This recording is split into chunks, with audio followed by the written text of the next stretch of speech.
Hello. आपण heredity आणि evolution हा चॅप्टर पाहतो आहोत.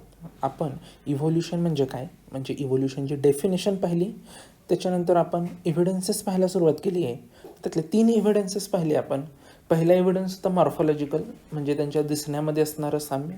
दुसरा होता ॲनाटॉमिकल, म्हणजे त्यांचे बोन स्ट्रक्चर, इंटरनल बॉडी स्ट्रक्चरमध्ये असणारं साम्य. आणि तिसरं होतं म्हणजे व्हेस्टिजियल ऑर्गन्स, म्हणजे जे काही अंडरडेव्हलप्ड आणि आत्ता ज्यांचा वापर करत नाही अशा प्रकारचे ऑर्गन्स हे ऑर्गॅनिझममध्ये असतात.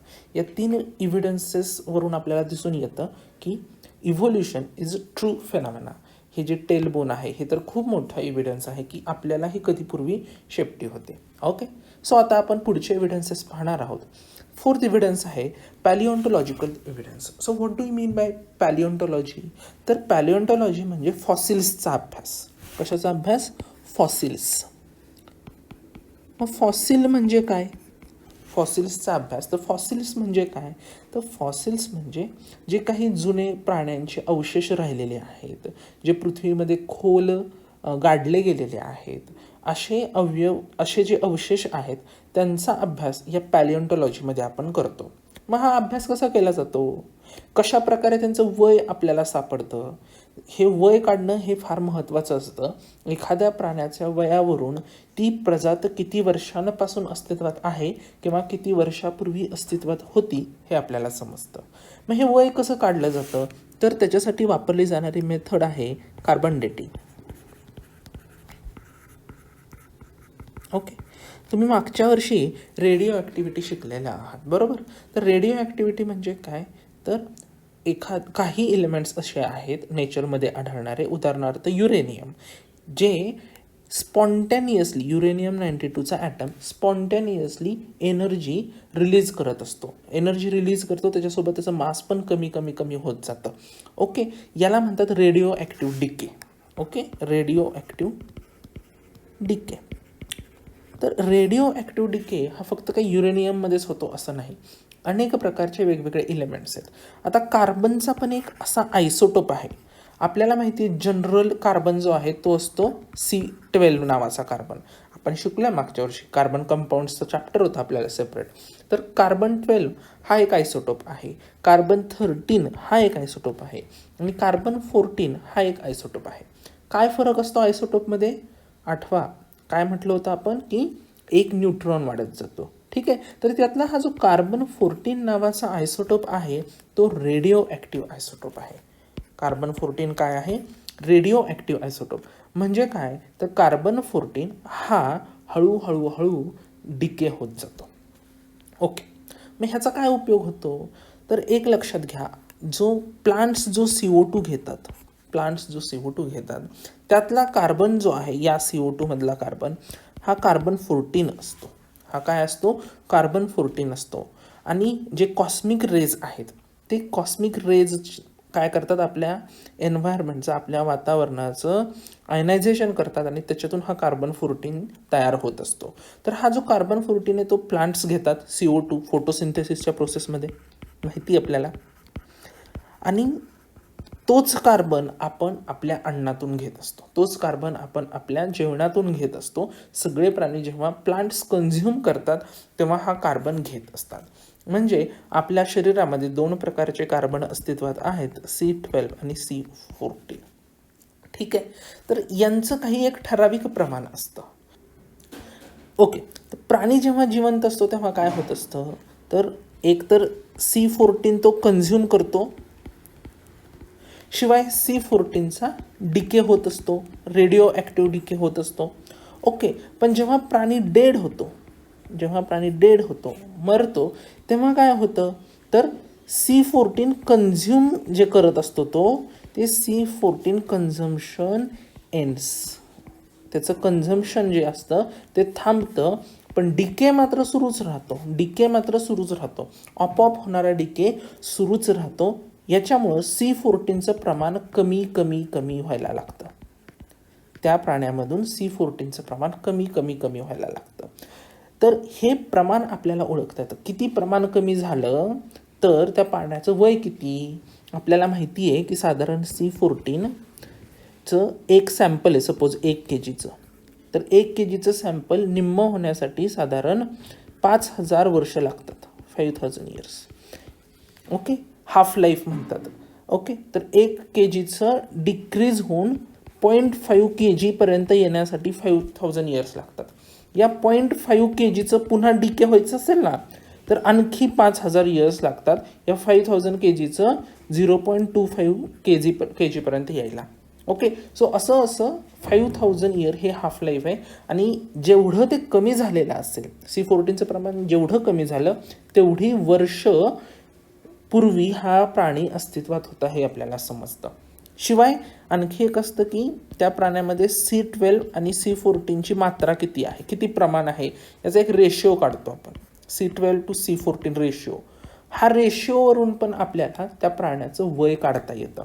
आणि याच्यावरून आपल्याला काय दिसून आलं आहे, अशा प्रकारे आपण जेव्हा वय काढलं तेव्हा, तर याच्यावरून आपल्याला असं दिसून आलेलं आहे, इथं तुमच्या बुकमधलीच इमेज घेतो आहे बघा मी. तर सुरुवातीला इनव्हर्टिब्रेट्स होते, म्हणजे सगळ्यात सुरुवातीला कोण होते, इनव्हर्टिब्रेट्स होते. त्याच्यानंतर हा पॅलिओझोईक एरा जो म्हटला जातोय, हा बघा, हा पॅलिओझोईक एरा. तर या पॅलिओझोईक एरामध्ये इनव्हर्टिब्रेट्स, ॲम्फिबिया आणि पिसेस, ओके, ह्या प्रकारचे ॲनिमल्स होते. आता हे ॲनिमल्सच्या नंतरचा एरा जो आहे तो म्हणजे रेप्टाईल्सचा एरा आहे. याचा अर्थ काय, तर या ॲम्फिबिया आणि पिसेस आणि इनव्हर्टिब्रेट्सपासून व्हर्टिब्रेट्स निर्माण झाले. म्हणजे एक एव्हिडन्स आपल्याला मिळाला, एक मोठं स्टेटमेंट आपल्याला मिळतं, इनव्हर्टिब्रेट्सपासून व्हर्टिब्रेट्स निर्माण झाले. व्हर्टिब्रेट्स आणि इनव्हर्टिब्रेट्समध्ये म्हणजे काय हे आपल्याला माहिती आहे, काय, पाठीचा कणा असलेले आणि पाठीचा कणा नसलेले. तर पाठीचा कणा नसलेले प्राणी पूर्वी होते, त्यांच्यापासून व्हर्टिब्रेट्सची निर्मिती झालेली आहे हे आपल्याला जाणवतं. रेप्टाईल्सची निर्मिती झाली आहे. आता हे मेसोझोईक एरा जो आहे तो रेप्टाईल्सचा आहे. मग ह्याच्यातच पुन्हा आणखी 2-3 पार्क पडतात. तुम्हाला माहिती आहे, ज्युरॅसिक पार्क वगैरे फिल्म पाहिली असेल ना तुम्ही, ज्युरॅसिक, ट्रायसिक, डायनासोर्सचा एरा जो आहे तो हा मेसोझोईक एरा आहे. आणि नंतर त्याच्यानंतर येतो तो म्हणजे सेनोझोईक एरा. हा सेनोझोईक एरा जो आहे तो मॅमल्स आणि बर्ड्सचा एरा आहे. मॅमल्स आणि बर्ड्सचा एरा आहे. म्हणजे या रेप्टाईल्सपासून पुढे कोण इव्हॉल्व्ह झालं आहे, तर मॅमल्स आणि बर्ड्स इव्हॉल्व्ह झाले. ओके, हे आपल्याला दिसून येतं, हे इव्होल्युशन आपल्याला जाणवतं. आणि हे एक महत्त्वाचा एव्हिडन्स आहे आपल्या इव्होल्युशनच्या एव्हिडन्सेसमधला. ओके, नंतर पुढचा एव्हिडन्स आहे तो म्हणजे कनेक्टिंग लिंक्स. आता हा महत्त्वाचा एव्हिडन्स आहे. तर कनेक्टिंग लिंक्स म्हणजे काय, तर काही प्राणी आज असे अस्तित्वात आहेत जे 2 वेगवेगळ्या प्रकारच्या प्राण्यांशी साधर्म्य दाखवतात. उदाहरणार्थ आहे पेरिपेटस. तर हा पेरिपेटस काय करतो, ॲनेलिडा म्हणजे जे सेगमेंटेड वॉर्म्स आहेत, म्हणजे आळ्या आहेत, गांडूळ आहे, हे ॲनेलिडामध्ये येतात. तर यांची जी बॉडी स्ट्रक्चर असतं, म्हणजे सेगमेंटेड म्हणजे काय, तुकडे तुकडे असल्यासारखे बारीक बारीक बॉडी असते, दिसून येते ती आपल्याला, राईट. त्याच्यानंतर असे पाय असतात बारीक बारीक बारीक बारीक. ओके, तर हे जे अवयव आहेत हे पेरिपेटसमध्ये पण दिसून येऊ शकतात.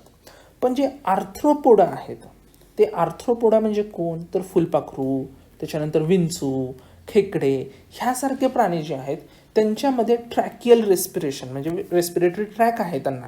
ओके, ओपन सर्क्युलेटरी सिस्टीम आहे त्यांची.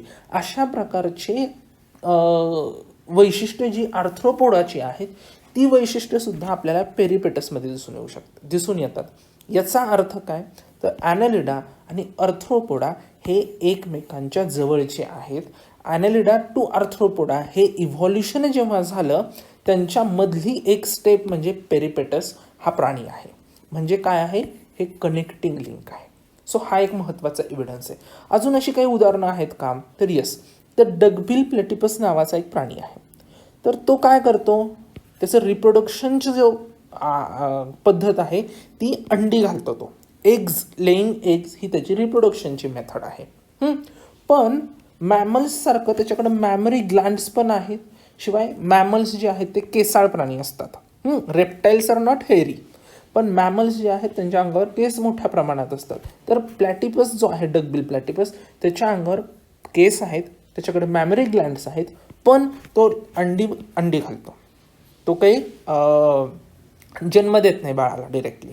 सो हे जे आपल्याला दिसतं की या दोन्हींमध्ये दाखवणारं काय म्हणायचं समानता जी दिसून येते, या दोन्हींच्या मधलं साधर्म्य जे दिसून येतं आपल्याला, ते डकबिल प्लॅटिपसमधून दिसून येतं.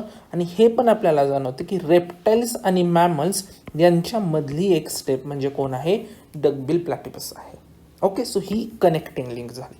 आणि नंतर एक महत्त्वाचं आणखी उदाहरण म्हणजे लंगफिश. आता तुम्हाला माहिती आहे की फिशेस ज्या आहेत त्या पाण्यामध्ये राहतात. ओके, पीसेस जे म्हटलेले आहेत ना, ते ॲक्वॅटिक ॲनिमल्सला पीसेस असंही म्हटलं जातं, PISCES. तर ते पाण्यामध्ये राहतात. तसंच लंगफिश ही पाण्यामध्ये राहते. पण ॲम्फिबियन्स जे आहेत, ॲम्फिबियन्स म्हणजे कोण, बेडकासारखे प्राणी जे जमिनीवर पण राहतात आणि पाण्यामध्ये पण राहू शकतात. असे प्राणी जे आहेत त्यांचं रेस्पिरेशन असतं लंग्स थ्रू. त्यांना लंग्स थ्रू ते रेस्पिरेशन करतात.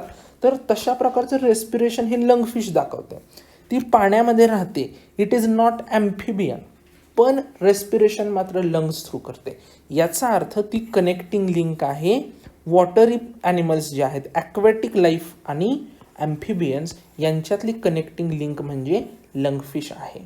जी काही इव्होल्युशनच्या स्टेप्स होत होत्या त्यातली एक मधली स्टेप म्हणजे ही लंगफिश आहे.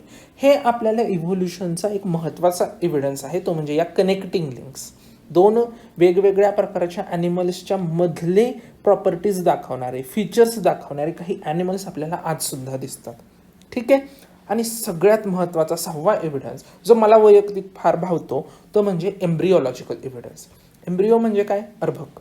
म्हणजे प्रत्येक प्राणी, इथं आपल्याला जवळपास त्यांनी 7-8 प्राणी दिलेले आहेत वेगवेगळे, आणि त्यांचे अर्भक जे असतं, जन्माला आलेलं बाळ जे आहे त्या बाळाचे वाढीच्या स्टेजेस दाखवले आहेत, आईच्या पोटामधल्या वाढीच्या स्टेजेस दाखवलेल्या आहेत. तर आता बघा, ही स्टेज 1 आहे. तर या स्टेज 1ला जर मी नुसतं झूम इन केलं तर तुम्हाला फरक जाणवेल का रे? काहीच फरक दिसत नाही आपल्याला. सिमिलॅरिटी म्हणजे इथं चढ आहे सगळीकडं, दिसतंय. त्याच्यानंतर अशा प्रकारे बेंड्स आहेत, इथं पण बेंड्स आहेत, राईट, इथं बेंड्स आहेत. तर हे जे दिसून येते आपल्याला अशा प्रकारचं स्ट्रक्चर आणि हे कुणाचे आहेत, हे सगळे जे एम्ब्रिओ जे आहेत हे कुणाचे आहेत, तर हा जो आहे हा माणसाचा आहे, हा फिशचा आहे, त्यानंतर हा एक टॉर्टॉइजचा आहे, कासवाचा आहे, चिकन आहे, पिग आहे, काऊ आहे, रॅबिट आहे. पण ह्या सगळ्यांची पहिली एम्ब्रिओ जो आहे, पहिली स्टेज जी आहे एम्ब्रिओची, त्याच्यामध्ये बघा किती समानता आहे, दिसतंय ना. म्हणजे काहीच फरक आपण जवळजवळ करू शकत नाही. पण दुसऱ्या स्टेजमध्ये मात्र थोडेफार फरक जाणवायला सुरुवात होतं. पण रॅबिट आणि मॅन, काऊ, पिग ह्यांच्यामध्ये अजूनही समानता थोडीफार टिकून आहे. ठीक आहे. पण हे आपल्याला जाणवतं, याच्यावरून आपल्याला दिसून येतं. पुन्हा तिसऱ्या स्टेजमध्ये थोडंसं डिफरन्सिएशन जास्त व्हायला लागतं. पण तरीही आपल्याला एक जाणवतं की पहिल्या स्टेजमध्ये जो काही समानता होती ती कोइन्सिडन्स नाही आहे, तो कोइन्सिडन्स नाही आहे. हे दुसऱ्या स्टेजमध्ये अवयव कशा प्रकारे मॉडिफाय करायचे याची इन्फॉर्मेशन DNA नंतर पास ऑन केली. पहिला जो स्टेजमध्ये निर्माण झालेला जीव होता त्याच्यामध्ये काहीही फारसा फरक नाही आहे. पण नंतर जे काही बॉडी फीचर्स आहेत, स्ट्रक्चरल फीचर्स आहेत, ते DNA नंतर इन्फॉर्मेशन पास करायला सुरुवात केली आणि तशा प्रकारे बॉडी बिल्टअप होत गेली. ओके, याचा अर्थ की सुरुवातीला सगळे प्राणी जे आहेत त्यांचा पूर्वज जो कोण होता तो एकच होता. म्हणजेच evolution is true phenomena. Evolution हे सत्य आहे.